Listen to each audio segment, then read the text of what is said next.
I'd like to take a moment to let you all know about a new non-profit organization started by my brother Craig. It's called Treats and Truth. They fill oversized brown lunch bags with snack items, chips, crackers, popcorn, cookies, etc. Also, a bottle of water, toothbrush, toothpaste, sanitary wipes, and most importantly, a small gospel-tract book of John. No cigar? I'll have to talk to him about that. The bags are then hand-delivered to the homeless and people in need in and around the Los Angeles area. Let's help get this ministry off the ground. They're a 501c3 tax-exempt organization, so any and all donations are tax-deductible and greatly appreciated. Visit their website at treatsandtruth.org. Check out the show notes for the link. Also, please follow them on Facebook and Instagram. Thank you.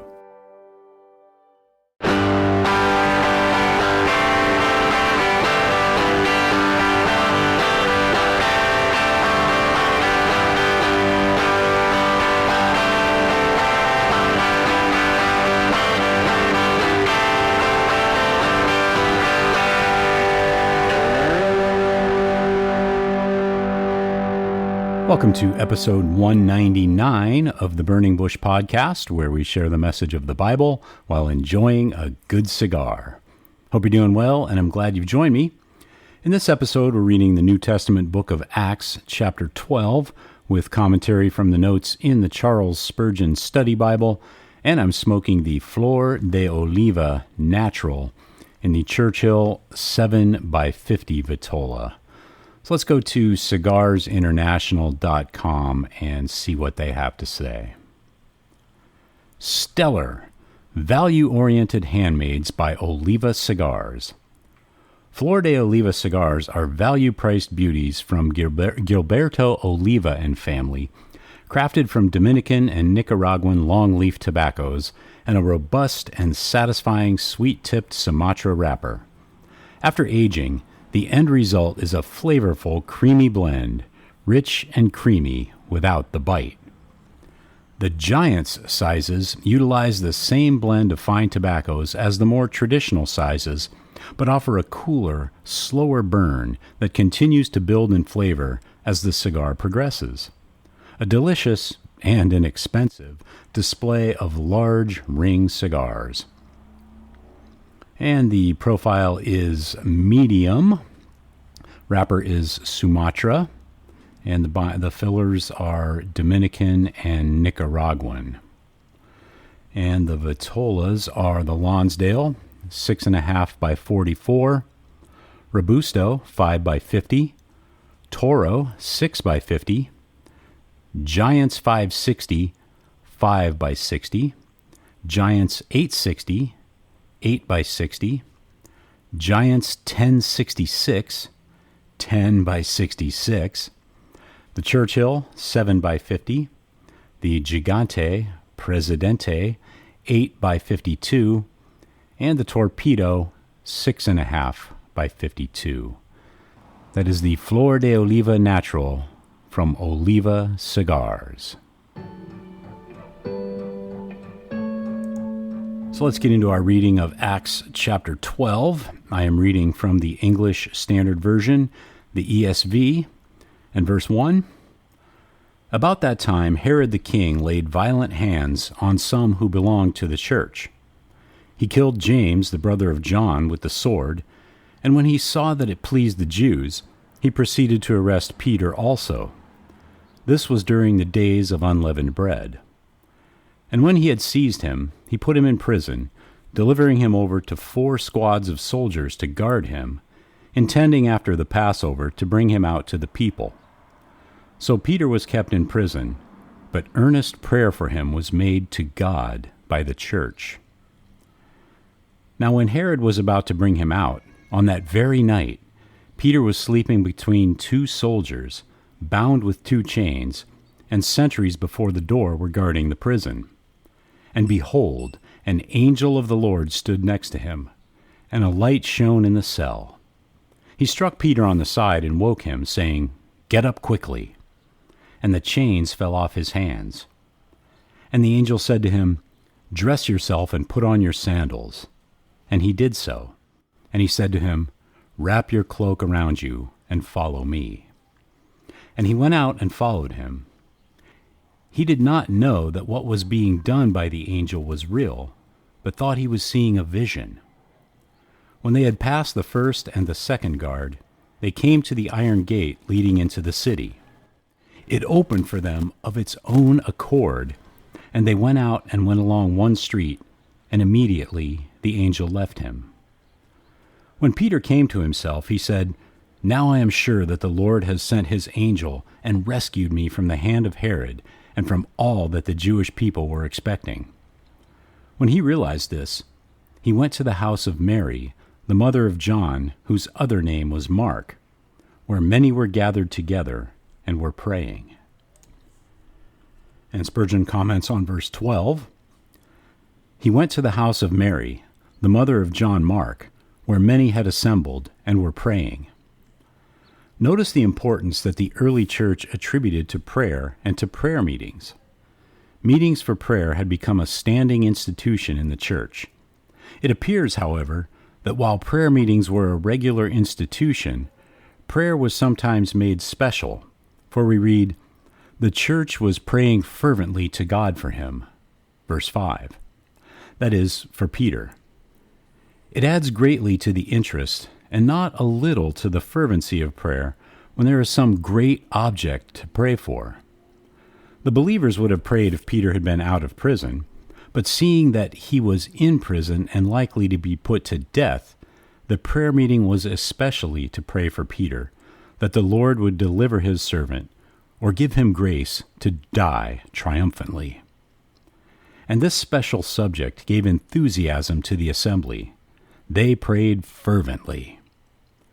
It also is clear that these friends fully believed that there was power in prayer, for they did not meet together to arrange a plan for getting Peter out of prison.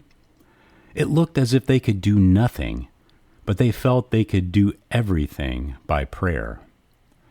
They thought little of the fact that 16 soldiers had Peter in their charge. These believing men and women still prayed to get Peter out. They believed in God, that he would do wonders. They believed in prayer, that it had an influence with God, and that the Lord listened to the believing petitions of his servants. They did not keep up prayer as a pious exercise that would have no result with God. They knew God assuredly hears and answers his people's prayers. Finally, this prayer was industriously continued. As soon as Herod had put Peter in prison, the church began to pray. Herod had his sentries of the night to keep watch. The church had its soldiers too.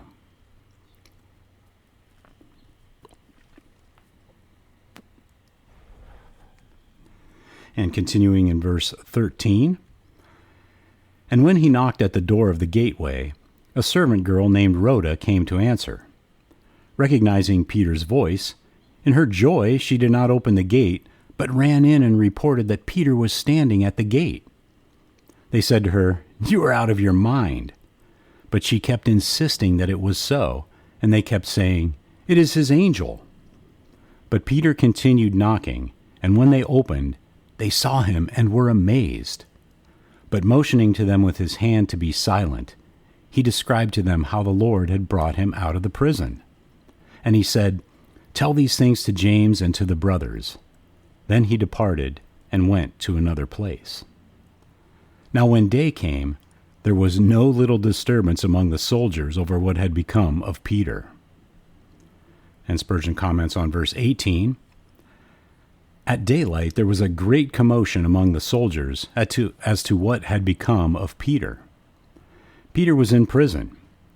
It was a most unlikely thing that he should come forth from Herod's jail, but it is a far more unlikely thing that sinners should be set free from the dungeons of sin.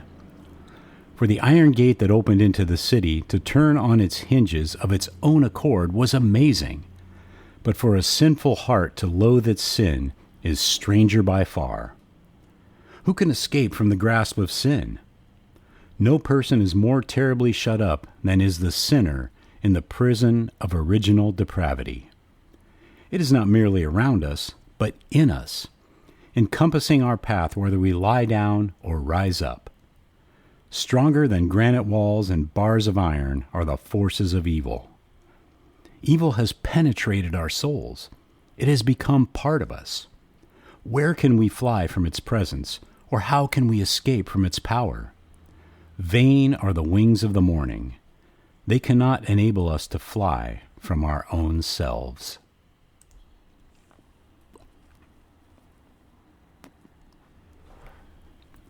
And picking back up in verse 19, and after Herod searched for him and did not find him, he examined the sentries and ordered that they should be put to death. Then he went down from Judea to Caesarea and spent time there. Now Herod was angry with the people of Tyre and Sidon, and they came to him with one accord, and having persuaded Blastus, the king's chamberlain, they asked for peace, because their country depended on the king's country for food. On an appointed day, Herod put on his royal robes, took his seat upon the throne, and delivered an oration to them. And the people were shouting, "The voice of a God, and not of a man." Immediately an angel of the Lord struck him down, because he did not give God the glory, and he was eaten by worms, and breathed his last. But the word of God increased and multiplied. And Barnabas and Saul returned from Jerusalem when they had completed their service, bringing with them John, whose other name was Mark. That's the end of this episode. Be sure to check out the show notes for links to the Charles Spurgeon Study Bible, as well as today's cigar. Also, Groundworks Ministries for daily Bible studies and devotionals, Treats and Truth Ministry, where you can get involved in helping to spread the gospel to and be a blessing to the homeless, and the Burning Bush Merchandise Store, where you can pick up some items to help spread the word about the show. If you know anyone who needs to hear this, please let them know about the podcast and help share the message of the Bible, the hope we have in Yeshua Messiah, Jesus Christ. If you'd like to contact me, you can email me at steve@theburningbushpodcast.com, which is linked in the show notes as well. So until next time, have a great day, have a great cigar, and God bless.